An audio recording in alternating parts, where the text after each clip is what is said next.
What's going on? How you been? Hi. How's everything going?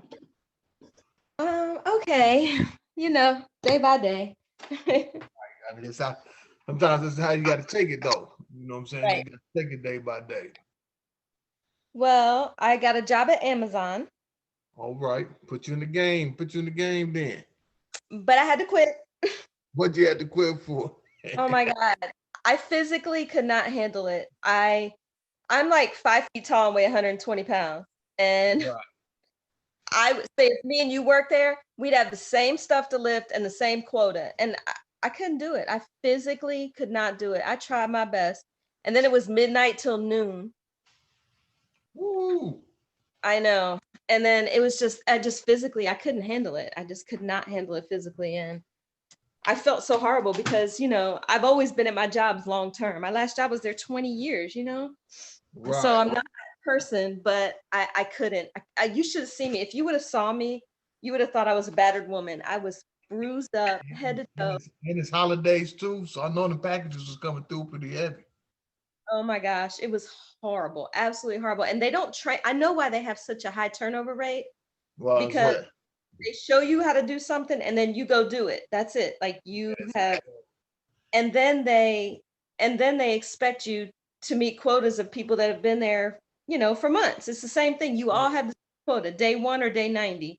You have the same quota. And oh it's just insane. Yeah. But they told me I'm eligible for rehire because I quit the right way. I yeah, did what they were supposed to do. So they said that I'm eligible for rehire and if I find something else in the future, blah, blah, blah. So right. that's, you know, Well, so, you got to find out. You got to find out. Find your strengths and what I'm saying what's best for you, what fits with you. I know getting out and getting a job is important, but at the same time you have to find something that goes with your strengths. well, the thing is, all I've ever done was medicine, and I'm not allowed to do that now. So it's just been Right. really, really hard to go to another field. But I have an interview tomorrow, and then um, I put an application today for something that really is up my alley, and they called me 2 hours later, and um, so that was a good thing. And I had a kind of like a phone interview, but I had to tell them about my felon pass. So Yeah. that's been what's hindered me this whole job search is having to tell them this, you know. Yeah, that's the They appreciate it. They appreciate the transparency, but yeah, they appreciate it, but that don't mean they gonna go ahead and hire you. Trust me, I know how that goes. I went through that a lot when I first went jobs hunting. Doing great interviews and everything, and then felony record comes, and some even try to push through, but then I couldn't get the job because of my background. It was to the point where I had started a couple of jobs, and then they had to let me go because of the background check. I'm like, man, why you have me start? right. I told you about this.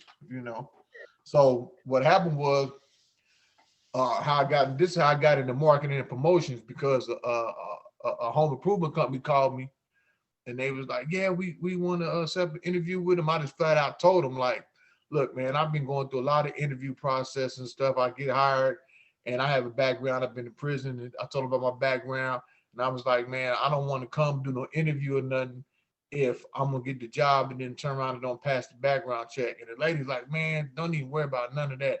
Come down for the interview. If I like you gonna have the job. We ain't worry about the background or nothing. And I went down there and I started the next day, the day after the interview. And I was with the company for a little bit over 2 years. I still do some marketing. Sometimes they call me every now and then to see if I want to go out there and field and to generate some leads for them, like a big home shows and stuff like that. But Oh, right. yeah, so but it was right on my niche too because I was interacting with people, so it played to my strengths. I was interacting with people on a daily basis, you Right. know, having conversations with them, joking around, but at the same time, trying to get them to sign up for free estimates. Mhm. You know, Well, Marissa's been great. We've been talking all the time. And I just love her so much. She was on here last week. She was on here last week. I figured you would. That's why I went ahead and connected you two, because I Mhm. figured that you all would match pretty good. And she's she got good energy, good Yeah, information, and she will hold you accountable. she does. And I love that. I need that. It's amazing. She's supportive, but she gets on your ass and she makes sure you do what you're supposed to do, which I love that because I love to follow directions and I like that order. So it's great. She makes me dig deep and I like it. Right. So yeah, I think that's pretty good that you all got in contact with each other. Uh, Cause she's like, I haven't heard from her. I'm like, well, I told her who you was, and I said, you know what I'm gonna do? I'm just gonna go ahead and start a little group chat and put y'all in there, so this make sure y'all run to meet each other. Because I knew that saying that y'all would click together and Mhm. everything. Yeah, she was on here last week. Yeah, she told me. Oof. Has she talked to you since? No, I haven't talked to her. I was supposed to talk to her this weekend. I didn't get a chance to. I've been real busy here lately, and then the holiday season, I've been working with FedEx, so I've been uh, I up. kind of wish I was there because she told me about that guy who talked about us having our white privilege. Oh, you talking about Lester? So here's the thing that exists absolutely 300%. But with this big F on our chest, I'm no better than you in their eyes. There's no white privilege with a felon on your chest, believe me. And Right. I and her can attest to that. And I would love to tell him that. I'm Yeah, having I know people. Well, I know some white people that's on felon. I mean, they go through the same. I mean, you all go through the same struggles. I mean, they can't get a job and things like. I mean, it's just everybody got a felon attached to them is no privilege unless you up in the upper echelon or something. I don't know, but you're Lori Laughlin or somebody, but I yeah, would love but like here are two white women, professional white women with amazing resumes, and look yeah, at me, 2 months and I don't have a job yet. So right. I'd So love yeah, to. I hope he comes on tonight. yeah. I don't know if he's gonna come on tonight. He said he might be here this week. He said he uh he used to be busy on Thursday nights. So we You gonna talk to see. him. You let him know. Ain't no white privilege over here. I used to use it all the time. I can't use it no more. Yeah, it's hard to use when you got that fella stigma on you. You can't really use too. Once they see that, and they don't care if you're white, black, brown, green. All they see is that F. You're a criminal. My ex-husband is trying to use that against me now. I was only in Oh jail yeah. 10 months, and now he told me since I've been in jail, I lost my privileges to I lost my whatever um custody privileges. That's what he said. Oh no, no, you can't ever lose that. No, I mean I got papers. He ain't go to court while I was in jail. He done lost his mind, but he's trying to tell my son he can only come over here on the weekends. I told him he done lost his mind. My son was like, "Oh no, I'm going to my mom's." Like he was pissed. But Right. and he texted me. He was like, "Mom, if we go to court, I'll win, right?" And I was like, "Yeah, baby, it's fine." Yeah, he's been trying to flip that script on me and tell me I can't have my kids because I went to jail for 10 months. He done Man. lost. And I didn't have there's no drugs, there's no nothing that he can come back on me. I didn't have no charges like that. So, Right.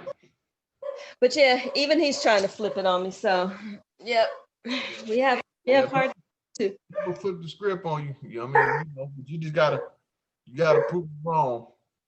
Oh yeah.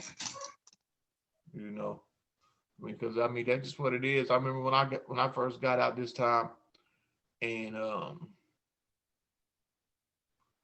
was positioning myself, and you don't want to rush. I didn't want to rush trying to get back in my children's life. You know what I'm saying? I wanted to take my time because they was little when I was gone, but when I came home, they teenagers and grown, and they had their own lives. You know what Wow. I'm saying? And so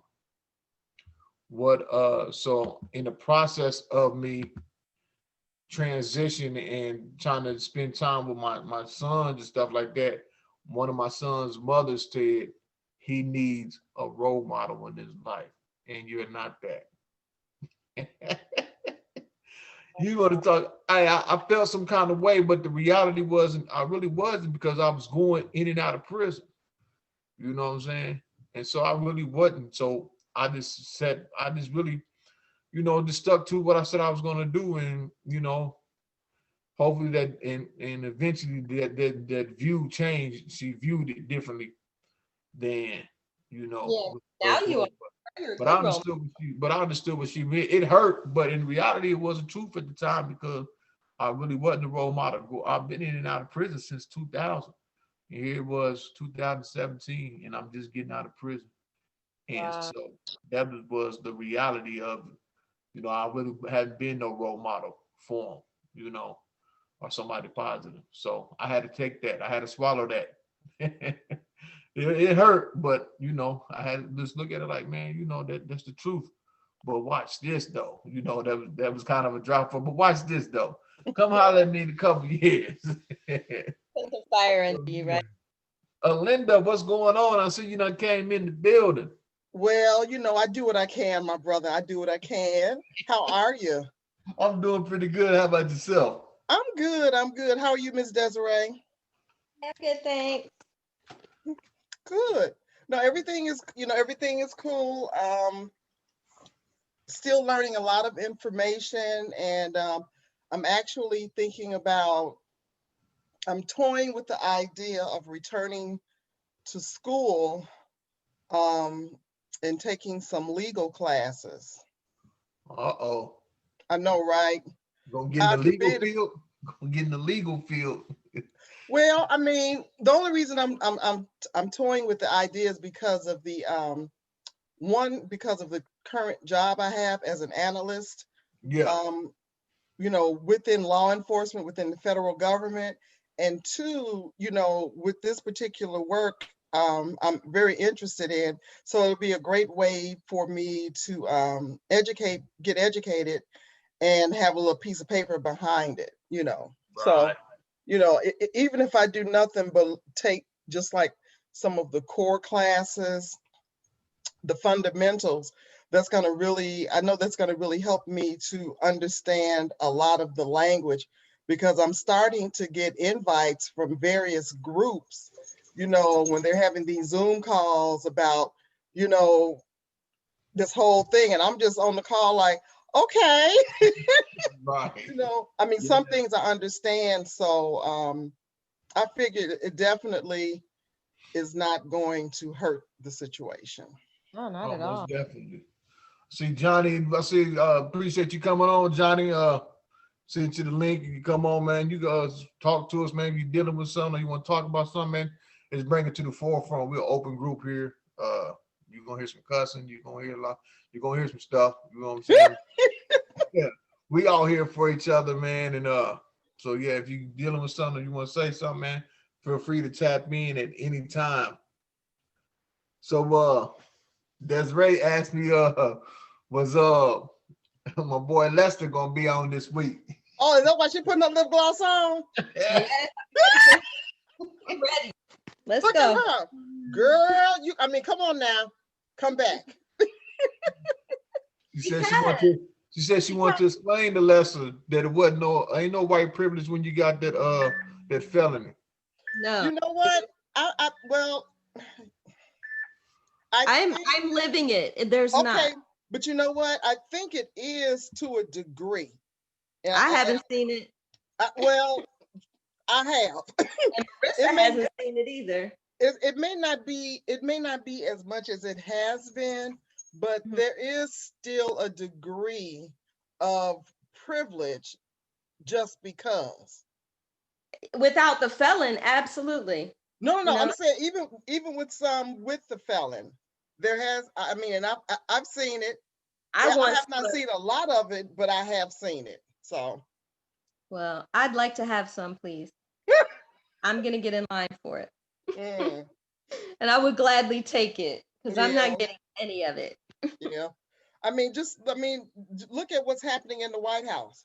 No. Let me back that up. Look at what has been happening in the White House for the past 4 years. For the past ever. They don't even count. They're so corrupt. They don't even count.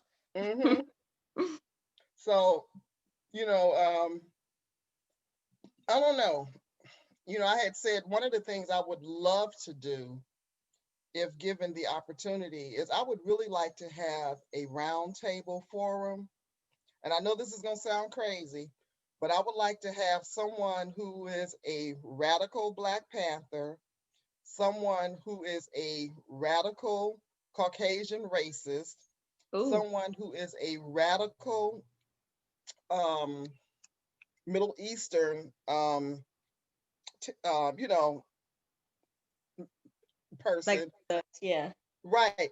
Because when you all sit down and you really just talk, you will find that you have more things in common than you do apart. Like one time I did a class on my group, and we were just talking. We were talking about privileges, and I brought to the forefront. I said, "Did you know that in the beginning, before there were African slaves, there were white slaves?" And I said, "Let me explain to you how that happened. Back in the day, these people from England, when they came over, what have you, um, they ended up going to, let's just say, like the ghetto and the worst parts of England, Scotland, and Ireland. And they were getting these people and kind of like lying to them to come over to America. Some people were kidnapped.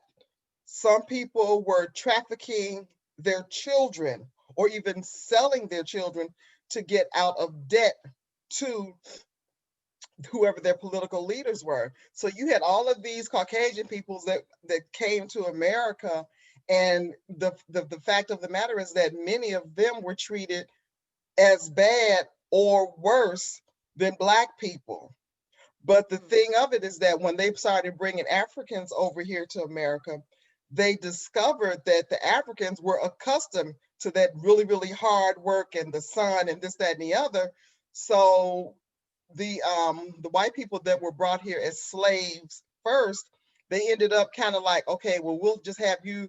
They kind of like started to separate them, and Mm, hey, you're gonna be in the house, or right. you don't have to do, you know what I'm saying? So that's Yeah. where that separation and divide comes in.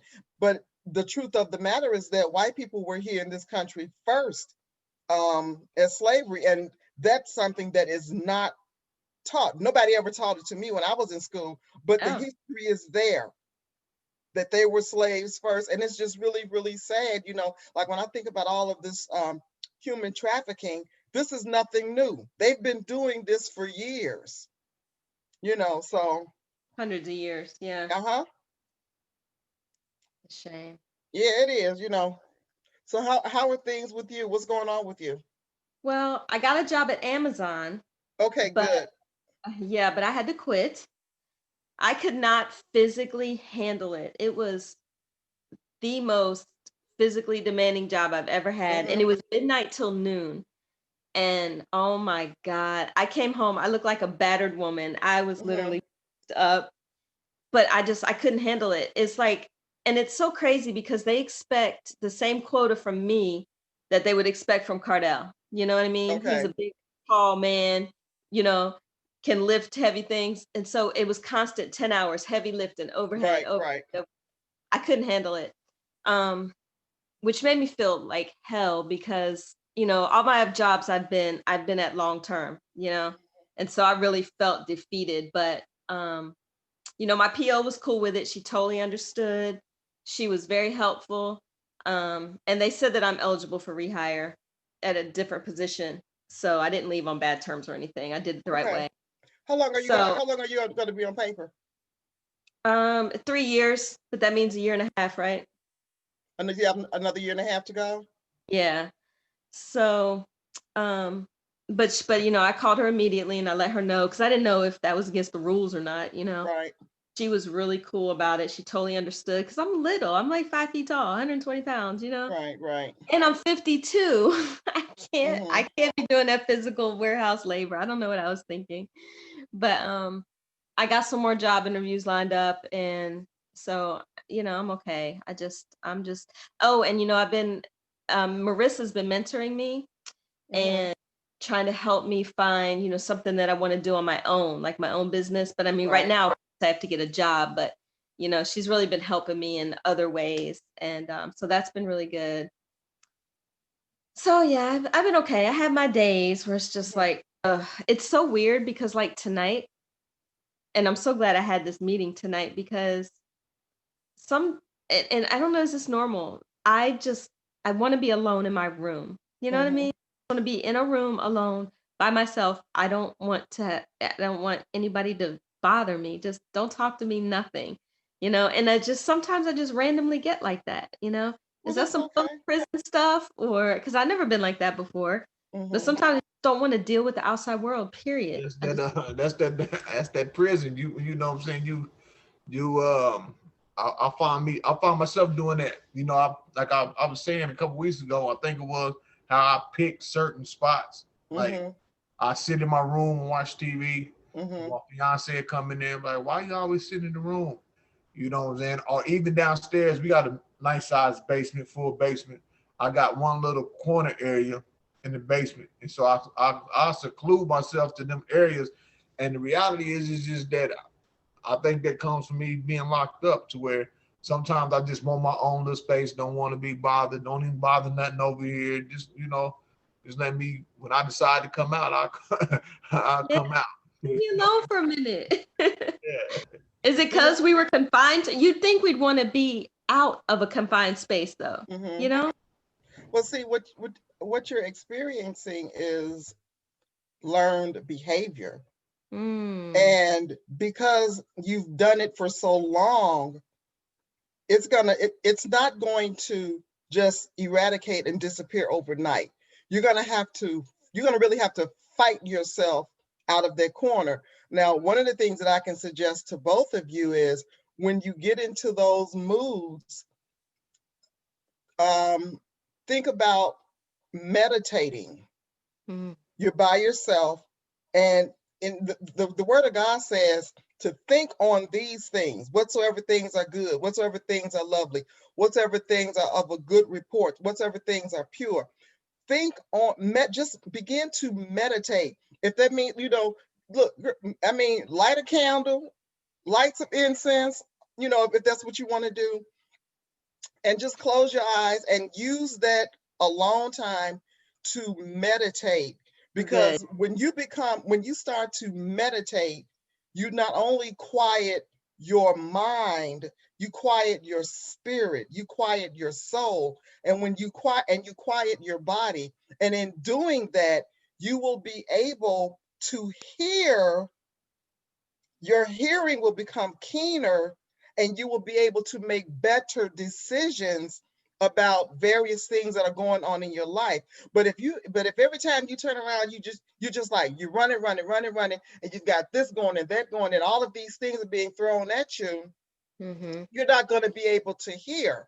So when you get into that place, when you first start to meditate, it's going to take some time to okay, I just need to shut down and just really think on and just relax in the moment, and but meditate, and you will. And I really believe that if you start doing that during those times, it's going to impact not only your life at this moment, it's going to have a fantastic impact on your life going forward. Because like I said before, you're going to be able, your hearing will become much more keener. That makes total sense. And I actually was in the bathtub with the candles in the dark room before this call. Oh, but you know what? There's some other things I want to tell you I was doing. In prison, one of my Bible studies was CLI, Prison Alliance. And I got something from them the other day, and I was online doing something, and I found out they have an office right here in Beaufort, Georgia. Oh, wonderful. And they're looking for volunteers, so I applied. Because that excited me so much, because I did a whole 10 months of, probably about 8 months of Bible study with them. And I'd love to be somebody who's helping somebody else do that, Where exactly is Beaufort, Georgia located? How far are you from Marietta or Atlanta? From Marietta, my daughter lived there. I'm about 45 minutes from Marietta. Buford is at Lake Lanier, and I'm in Lawrenceville, and it's still Gwinnett County. So it's the same county. It's right where Amazon was, actually. It's about 25 minutes away. Okay. Um, There's someone there I can connect you with. oh yeah? Yeah. Oh man, that's awesome. Yeah, because Yeah. I'm right here in Lawrenceville. And there's something else I'm doing. This okay. nonprofit that came to us at the halfway house. She's given me, I did a program for them and I got done with it and I got a certificate and everything, but they really like me and they really want to help me, get a job and everything. But she has me helping with the Angel Tree program for kids from incarcerated parents. Mm-hmm. So I've been doing that. I've been facilitating all of it in a volunteer, capacity. And Sunday we're giving the kids their presents. You do realize all of these things that you're doing on a volunteer basis and with these various programs, Mhm. if you start to hone that, find some classes that you can take to get just a little certificate in it, you will position yourself to be able to contract your services out to major corporations doing this very same thing that you're doing and getting paid. And you know what? I've already started that, and I'm Good. going to be able to put this on my resume too, so it'll make Yes. it look better. And then one other thing, and I just told Cardell about this not going good. My ex-husband, my boy's father, has decided to tell me that because I went to jail for 10 months, um, I lost all my custody, which I didn't. I have my custody papers. He never went to court when I was in jail. But the point is, he's really thinks he can keep my kids from me. How old are your children?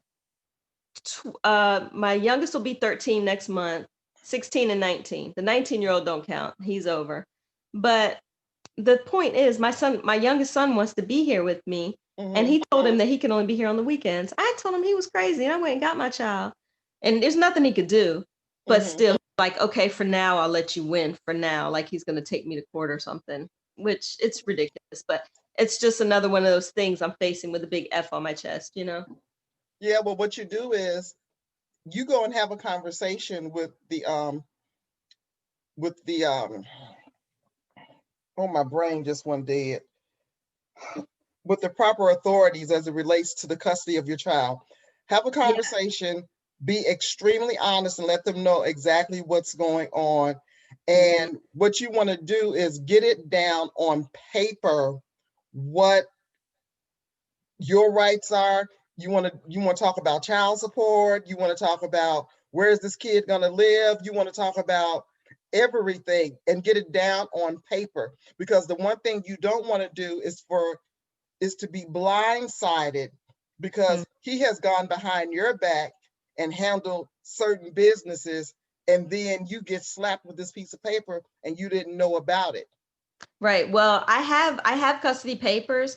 We have joint custody, but it says that if we don't agree on anything, I have the last say. So I have that. But the thing is, he owed me over $20,000 in child support when I went in arrears. And I took him off his regular child support because I didn't want him. I didn't want him to go to jail while I was in jail and my kids didn't have nowhere to live. That's what I was afraid of. But arrears never go away. Well, he told me that he went to the child support office and told him I was in prison and that he had the kids and they took away all his arrears. And I got to call and see if that's true because I've never seen anybody get their arrears taken away. Okay, open up an account with the state of Georgia Child Support Bureau. You can do that online, and you can look at your account. And if you're not clear, call them. Okay, find you an advocate for child support and this is part of the stuff that you're going to have to get straightened out, because if you don't, you're going to be left holding the crap bag, and then he may turn around and sue you for child support. Me, yeah. Well, the good thing is I have a patient or ex-patient, two of them who used to work at his county's child support office. And they used to help me all the time because he never paid me. And they used to help me all the time. They were calling and, because they were my patient. So I started that today and I'm going to get in touch with them. And even if they're not there anymore, they'll know who to direct me to. but I wasn't even gonna mess with him about that. I mean, he took great care of them while I was in there, but now all of a sudden he wants to act ass. So, I gotta do what I gotta do. How are your children? How are they They're with they're your good. okay? They're good. My baby, he does not want to leave my side, even if I'm not That's here. Like when understandable. I was at Amazon, Mm-hmm. um, I told him I was like, for this first week, because my hours are noon to midnight or midnight to noon, whatever. Um, Go stay with your dad for this week because I don't know how it's gonna be, and I want to make sure somebody's with you. He was like, no, I just want to be here with you. Mm-hmm. So it was really sweet. But his dad feels like, I've had them for the last 10 months, so he needs to be with me. But the thing is, if my son wanted to be with him, he's almost 13 years old. I would be cool with it because it's about him. It's not about me. Right. With him, it's about power and it's about him. It's not about because he wanted to go to Miami this weekend with my daughter. My daughter lives in Miami. She bought him a ticket and everything, and his dad refused to let him go. Mm. Cardell, I got a question for you. When you came home, you have children, am I correct? Yes, I do. Got a lot What of were some of the hurdles that you had to face with your children when you came home? well, for me, it was the transition in. Well, it was a few things. One was being a part of their lives. Mm-hmm. Like I was telling Des very earlier when I went to prison. A lot of my children they was little. You know what I'm saying, preteens and younger. When I got out, some of them graduated high school, and the other ones was teenagers. My youngest, he was 10, 11. So he still was a little baby. But a lot Right. of teenagers and grown, so I had to transition into their life because they have their own lives now. They weren't little kids and Right. coming to get you. Now it's what you guys do, trying to fit in time on their schedule. They got their own they working, hanging out with friends, sports. They just had their own lives going on. So I had to navigate in their lives. That was one thing. Biggest one was building trust back. Mm-hmm. Could they trust me to be here? Because all their lives I've been in and out of prison, Right. in and out of prison. And if I can get out. The one thing I didn't do this time was get out and say I'm not going back. I didn't Mm-hmm. say plenty of times I got out. I done got out, said, "Man, I ain't going back." Tell them I'm gonna be here. This time I didn't even say nothing. I didn't say nothing to that nature because I wanted to really show them that yeah, this is what I'm really that I really changed. That I'm not that person. Mm-hmm. So I had to build the trust back into them that I'm gonna be around because I usually I might get out for a little bit and then I violate or I catch a new case and I'm gone back. Mm-hmm.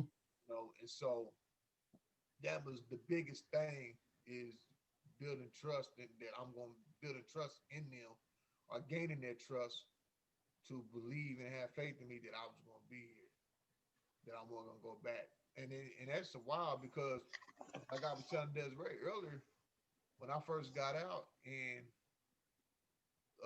my two youngest sons have the same mother, and she said, uh, my son was going through some things. My the oldest one that I have with her, he was going through some things, and I was like, yeah, I need to talk to him. You know what I'm saying? She's like, nah, he needs a positive role model in his life. Mm-hmm. Talk to right now, and yeah, it hurt. That hurt, but I had to really come to the truth. I really haven't been a positive role model. You see what I'm saying? I really haven't been that person for him like that to you know all his life because I was in the streets. So when I was in the streets, I don't care what nobody says. You can't be full fledged in the street and be a full fledged parent at the same time. Right. And I chose the streets over everything, and so I wasn't that person. And even when I got out, I know I'm that person, but everybody only knows me for my past and what I've done. Right. So when she said that, it hurt, but I had to swallow that because the reality was that I never was that positive. So how did you build trust with her? I I just stuck to the script, Mm-hmm. stuck to Time. what I wrote and everything that I said I was gonna do. You know what I'm saying? And doing everything that I said I was gonna do. I didn't tell nobody what I was gonna do when I got out. Okay. Just got out and I just got out and just been at it ever since I got out.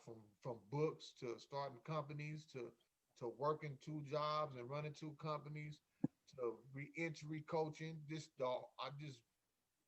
I ain't stopped yet. I ain't took a break. I ain't stopped yet. You know, and I'm doing what I say, you know what I'm saying, what I'm saying I'm gonna do. Like my actions is matching my words. And what do you think, just from like your first year being home, what do you think was your biggest hurdle? Me, my biggest hurdle when I first got home was finding that job that actually paid some money and Mm-hmm. allowed time that to build what I wanted to build on my companies on the side. Mm-hmm. I mean, because a lot of jobs that pay good money, they are routines aren't currently supported on this device.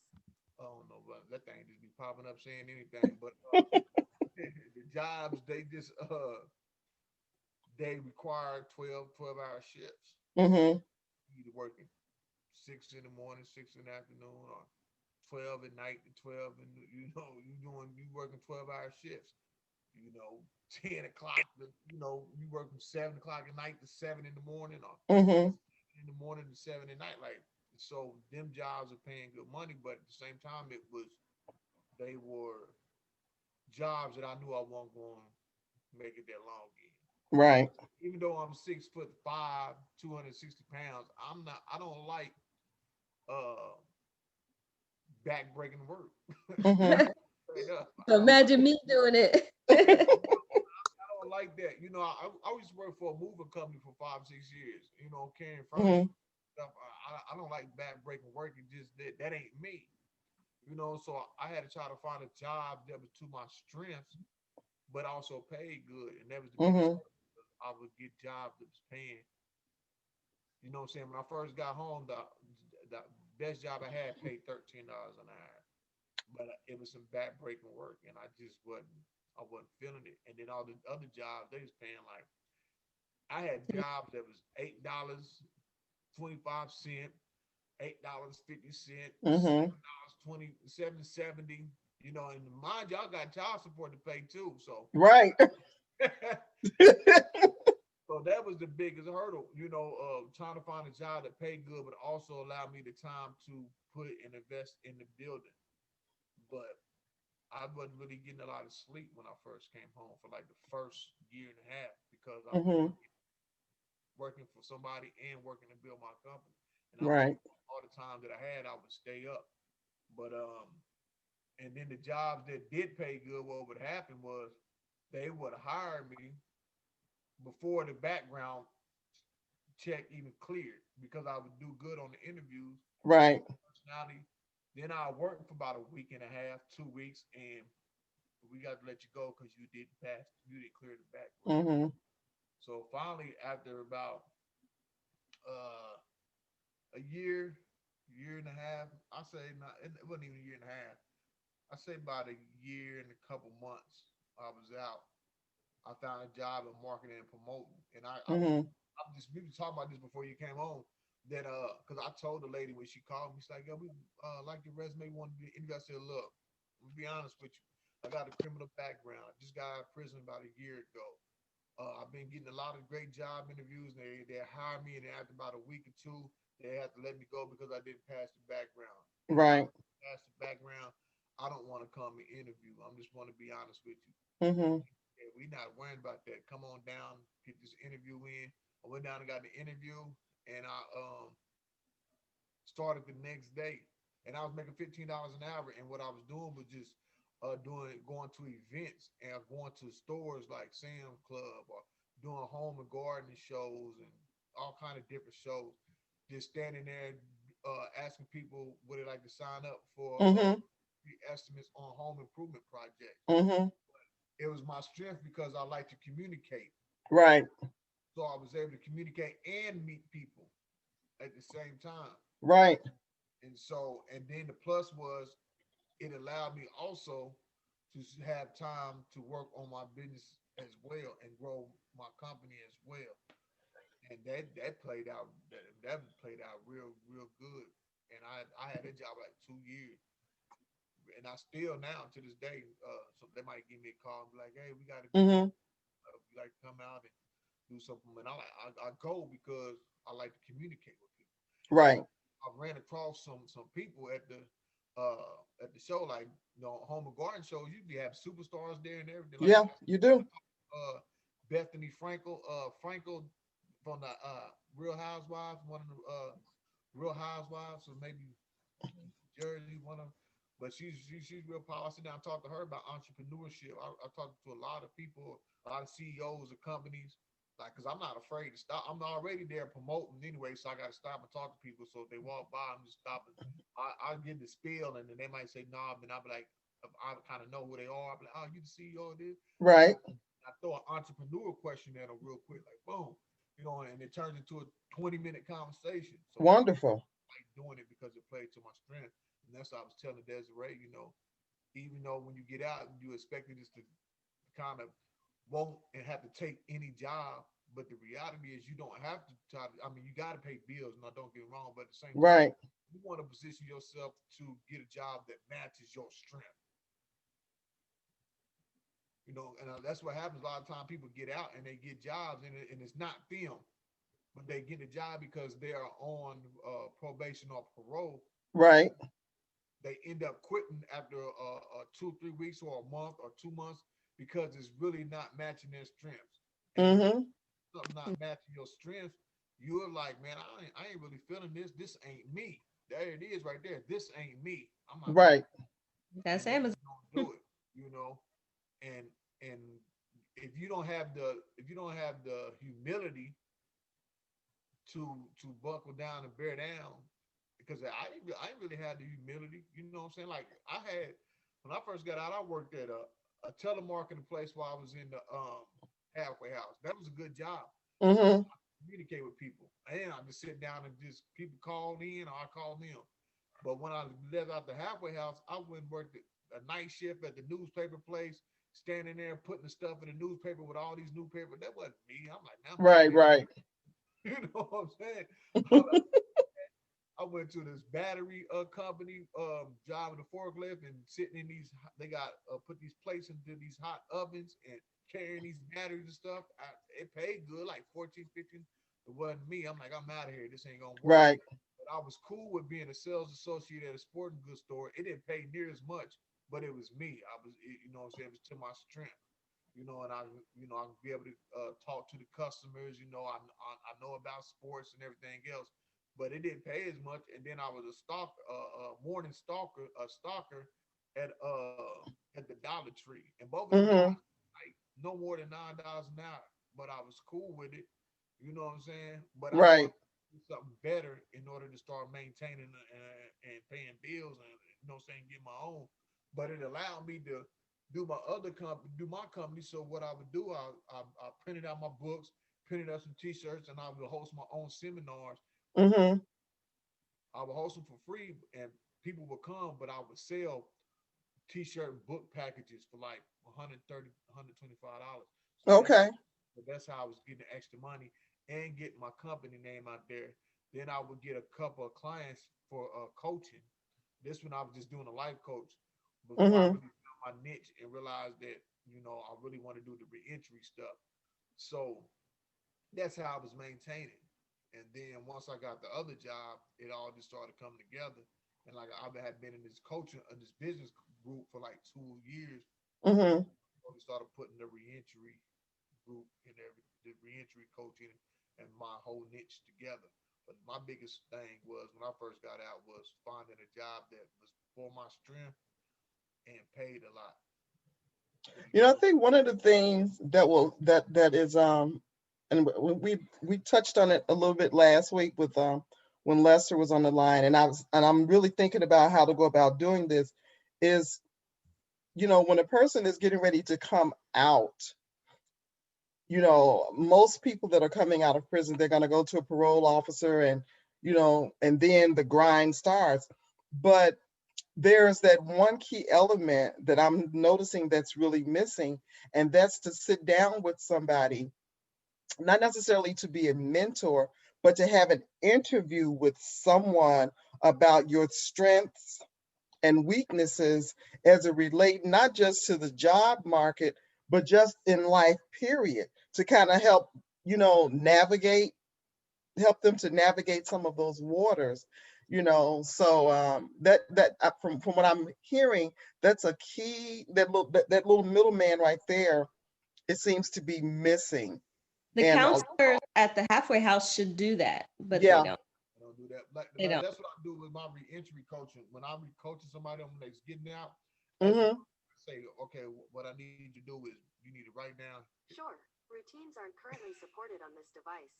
I can't say anything. But what I really do is we sit down, we got to go over your strengths and weaknesses. right, All the way down. I mean, we got different topics, different categories. Then we got subcategories in the bigger categories. hmm We talking about employment. We talking about transportation. We talking about important documents. Okay, are you strong here and are you strong there? But up under these are things as well. right, Support system. You know what I'm saying? What are you strong in there? And what makes that a strength? What hmm who is in your support system that you could say is a strength? You don't need a lot of people in your support system. You don't right, unless you just in a big community thing. Um, then what is your strengths and weaknesses about yourself? I always say this, and this is why I always focus on self-awareness and expectation. hmm Care how much resources somebody can come out and give you a house, a car, a job, $10,000. They come out and get you set. But if you're not self-aware, you right, don't in self, and you haven't changed your beliefs or changed your thinkings, or you know what I'm saying, all that doesn't Or you're mean not over the trauma, period. yeah, right, you're not dealing with things that you need to deal with. All of that don't mean nothing. All of that you'll mess all of that off in 6 months. And that's the longest. You probably met 2 or 3 months. That's why wow, I focus on self-awareness, hmm your perceptions, your beliefs, your expectations. You have to deal with these type of things first. Your mental health. Yeah, You have why to don't they give us counseling when we get out? I mean, I think I have PPSD, post-prism stress disorder. Why don't hmm they give us counseling? Why don't they do that? I need that. get anxiety. It's just like what Lester was talking about last week. He did 22 years and got out. Think about if you went to prison I in can't imagine. and you just now getting out, 2020 going on 21. hmm How things has changed. Yeah. Technology, uh, just when you go into just a regular restaurant, you go in McDonald's now, you get the touch screen, you going all that. Just standing there trying to figure out what to order after you've been eating the same menu for 20 years. Now you get out and you go on to Popeyes, you stand there looking at the menu, you really don't know what to order. That can cause anxiety. right, And people, might be looking at you like, man, you gonna order or what? You and the world is faster now. yes, It's faster now. Yeah, 20 years, so much has changed. Phones, everything. I was telling my bunkie about things. She'd been in there 11, and the things I was telling her, she didn't believe me. She was like, because I was telling her like refrigerators, a refrigerator has an iPad in it, and you can yeah. you Yeah, can I look can't in, even get with that.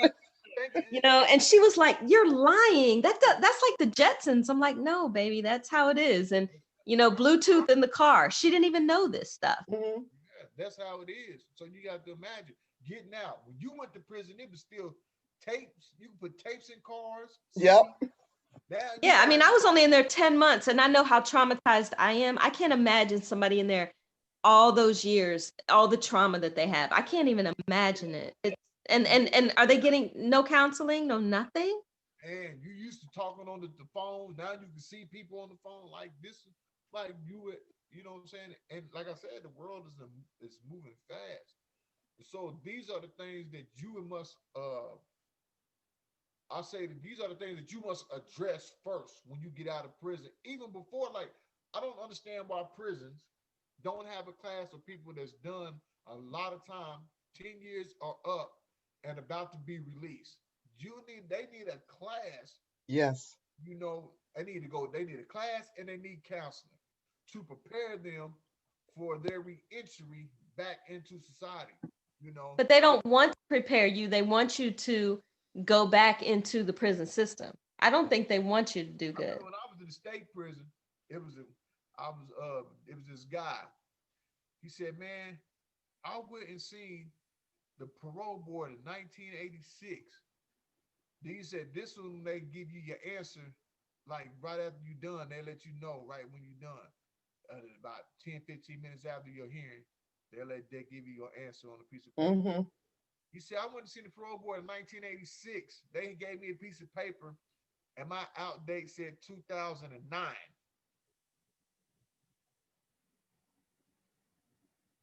Mm. He used to ask me all kind of questions, and I was renting to him in 2002. We was out there together 2002, 2003, 2000 Mm-hmm. in a maximum prison. He kept asking me questions like, "Man, what it's like out there?" and stuff like that. And I'm like, "They got cell phones and this," and I'm like, "Man, this is a whole nother different world." In the 19, he's like, "Man, that's what he told me." He's like, "Man, I went to see the parole board in 1986." He said they gave me a paper 10 minutes later and told me I would be getting released in 2009. And he's still incarcerated? No, he's out. He's been out for a while. Okay. But yeah, he had a daughter. He got out. His daughter was 23, 24 when she locked up. She was just born. She had kids. Mm-hmm. He's like, "Man, I got grandkids." He missed a whole lifetime. She gonna give me a cell phone. He's like, he don't know how to work no cell. He don't know how to do none of that. And that's no different than going into 2000 and getting out in 2021. Right. You know, but these are the things that like I said, I don't know why they don't have them classes. Even though, and like, that's why I focus on that with my reentry when I'm mentoring and coaching people, because we have to figure this out first Mm-hmm. before anything else out. We got to figure out your mental health stage and where to direct you to go get some mental health. We got to figure out what is your values. You know what I'm saying? What is your what is your perception? How do you look at things? Because how you look at things is going to determine a lot. You know what I'm saying? What are your beliefs? Because we might have to challenge some of these things that you believe. Like that's why I put that thing in a group about going in there and getting a free copy of the self-awareness and expectation workbook, because when you Oh, I download, did that. yeah, and it got great exercises in there. You I know, missed that one. Can you send that to me? yeah, I'll send it to you. Yeah, Okay. it got good exercise. It's like I think it's like 70 pages, and the majority of them exercises that tell you about your values, that tell you about your perception, tell you about your beliefs, tell you about your expectations, just how you answer the question. You know, and these are important. Right. So I'm finna connect with this lady in Atlanta. She goes into prisons. She goes into the prisons and teaches about financial literacy. Mm. She's a banker though, Okay. you know, and she's something else. She's a banker. She's a financial advisor and stuff. But she goes into prison and teaches the prisoners about financial literacy. And if they get out and they doing good and they start their own business, she opens them up a bank account with $1,000 in it. Mm-hmm. You know, so I'm finna have a meeting with her. We trying to collab, or you know, saying see how we can benefit each other, because that's another thing is knowing how to have some kind of financial literacy. Because when you get out of prison, you got a job, you know what I'm saying, and then you might have to pay. Like in Missouri, you got to pay $30 a month just to be on parole. That's crazy. Yeah, you know what I'm saying? And then you got other fees that you might have to pay. You got to take care of the bills and housing and child support. If you got to pay child support, you got to understand how to budget all this. You can't just get the check and get to going by. No lie, when I got out, people was laughing at me because even to this day, I don't buy top of the line stuff. All the top of the line stuff that maybe my clothes and the name brand, my fiance probably bought it. When I go buy clothes, I shop dead at Walmart. I, I ain't gonna lie to you. And it's been I got that habit ever since I got out of prison. I went to Walmart. I buy $5, $10 shirts, Hmm. sweatpants, and Your priorities change, yeah, Yes. I'd have yeah, changed. I could care less about a name brand purse. man. I'll be wearing some button ups, and my brother and them be like, man, I like that button up. Where you get that at? But Walmart's top of the line right here. But Hmm. again, I don't have no flex, but I know who I am. I don't care about what I'm saying. Yeah, your priorities totally change.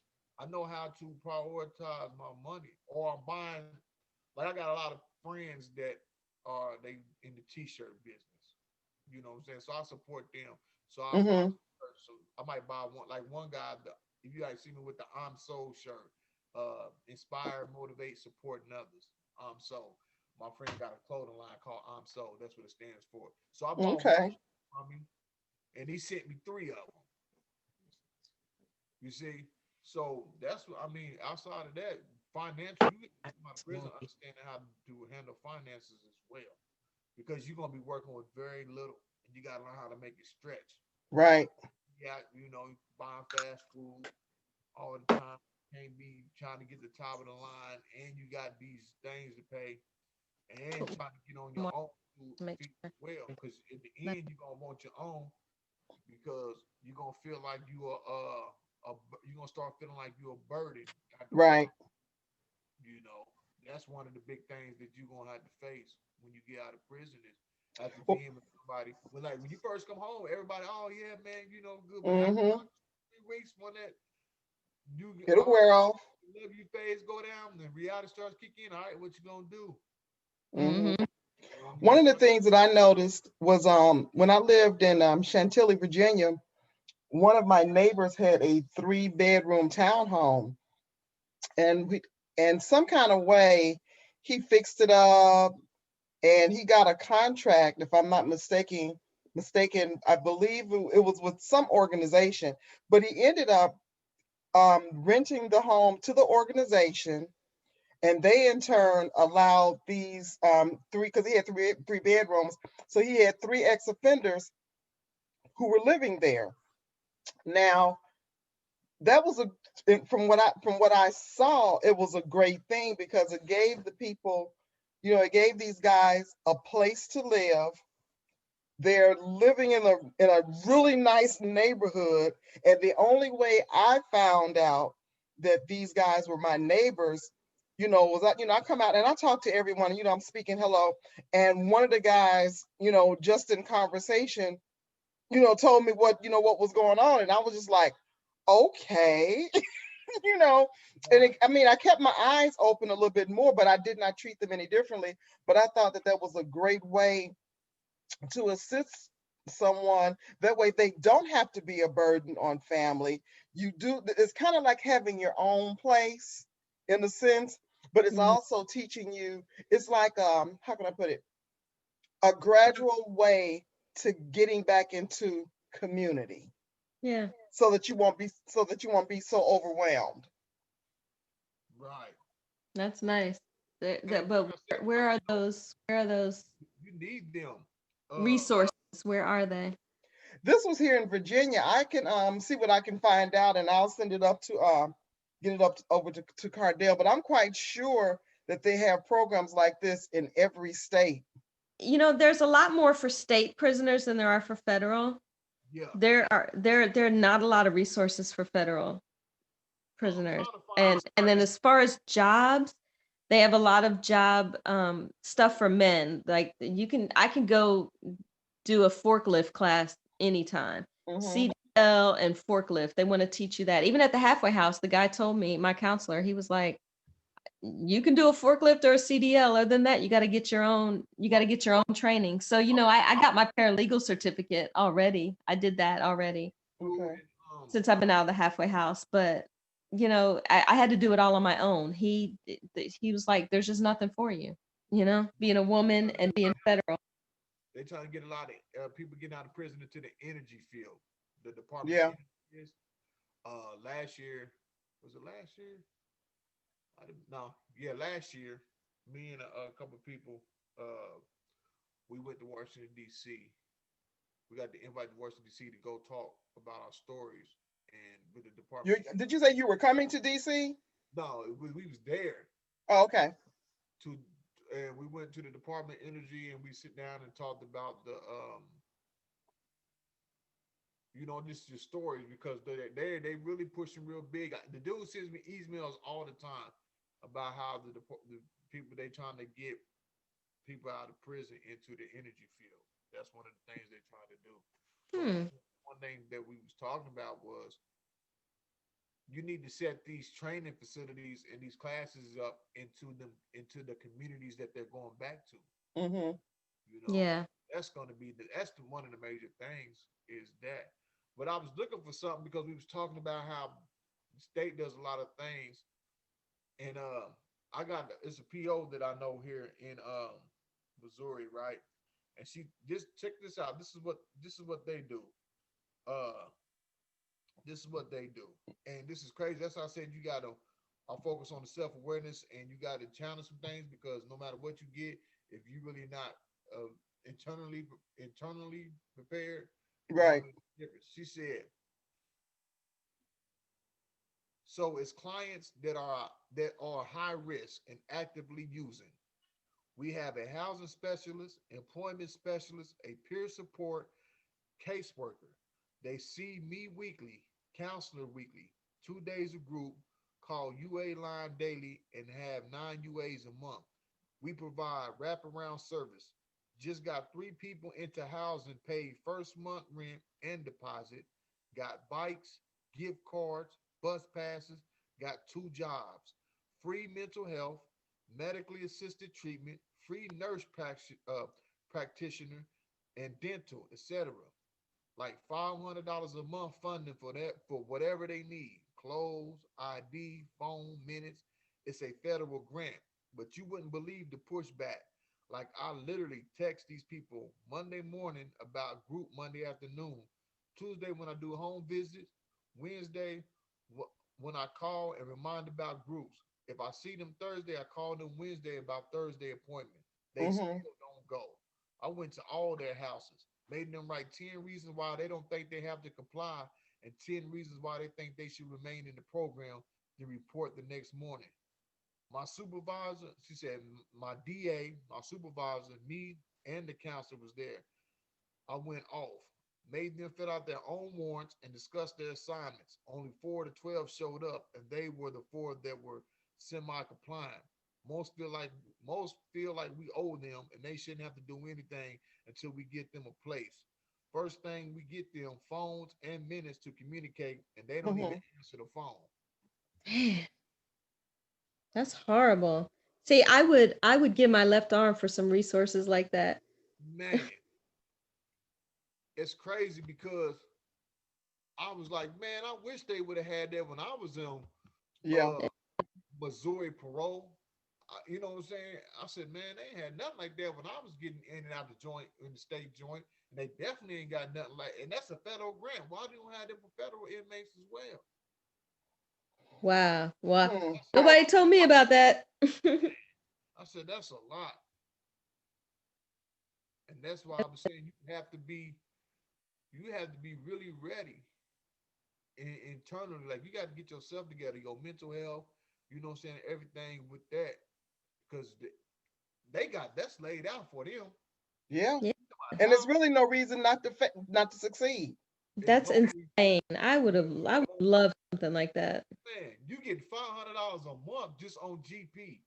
You gonna get Right? food, whatever you want to spend it on.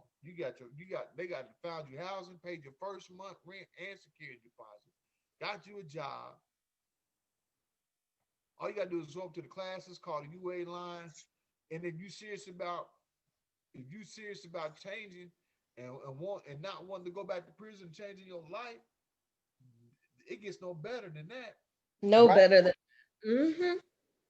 Even if it don't get anybody that ain't doing good right now to take that, whether they got out of prison or not. Right. All day. Yes, sir.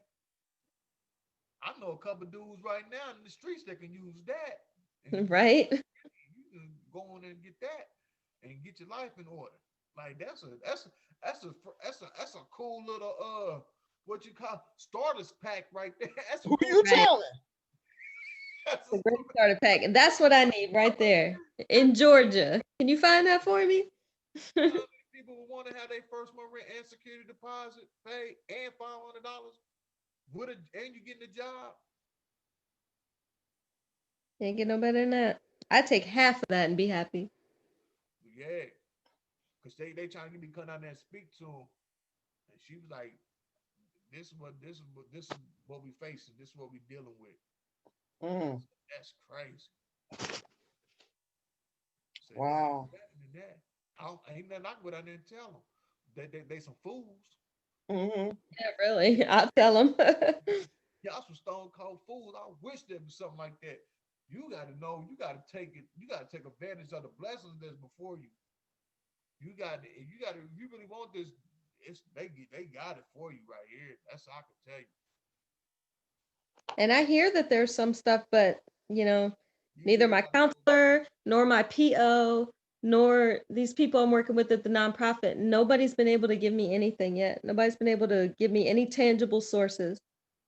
Well, I've been talking to a few people down in the Georgia area. I used to live in Georgia. I used to live in Carrollton, Georgia, and Macon. Okay. I went to school at the University of West Georgia and played basketball, so I know some people down there. And I've been trying to connect because I'm finna be off federal probation here in about 20 days, a little bit less than that. So I'm finna really be getting my travel on. And Good. I'm I'm just looking now, and I just typed in programs for ex-felons in Georgia. And I have. what popped up was Oh, helpforfelons.org. I've been there. Okay. Um, I've been to a lot of them. Now, some of them, if you click on them, they're defunct. They're like, they don't even go to a page. And some of them, I don't meet the criteria. I've been to a lot of them. I know I've been to Help for Felons. mhm.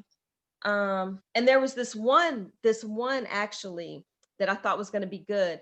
And I had an appointment with them like 2 days from then, but then I canceled it because I got the job at Amazon. But they help you get a job.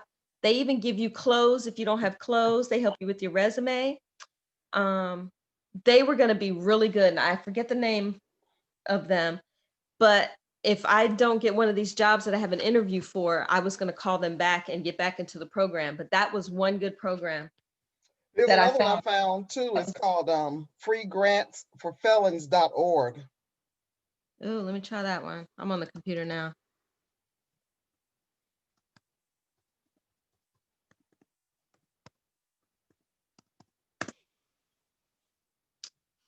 Yes, girl, I have done this too. We find help for ex-felons. Oh, cool. Rent assistance, cash assistance. Hmm. Yeah, I'm gonna try them. Then I see another one here. It says Reentry Partnership Housing, Georgia Department of Housing. Then another one is Georgia Reentry Program and Assistance for Ex-Offenders. So basically, if you just type in programs for ex-felons in Georgia, you'll get a plethora of places. And here's another one here, 6-week trade program, fine program in Georgia. Yeah, I've been on a lot of these, and a lot of them have taken me nowhere. But I haven't been on this one, free grants for felons. I'm gonna check that one out when we get And off. then also, and Cardell, this is for you too. This is for anyone. There's a website called edx.org. I'll put it in the column. okay.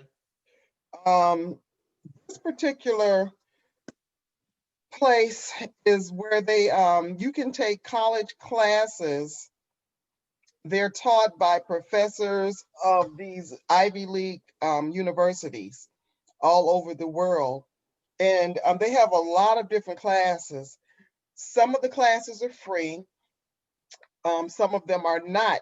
Now, basically, if you just want to take the class just to say you took it, fine. But if you Mhm. want to get a certificate where the professor, excuse me, signed the certificate, then it's a fee. But it just depends on the class that you're going to take. Right. They're all online. You get a complete curriculum, but they have a lot of great classes there. So there might be another avenue for Well, you. there's Well, that. Huh. I got to, they finna bring that. You ever heard of that program, the Inmate to Entrepreneurs? no, Yeah. Oh, yes. I went on there. Yes. They finna bring it to our area. I got accepted for that class. really. What was the name of it again? Inmate to Entrepreneurs. Okay. Yeah. I gave that to the girls in my group.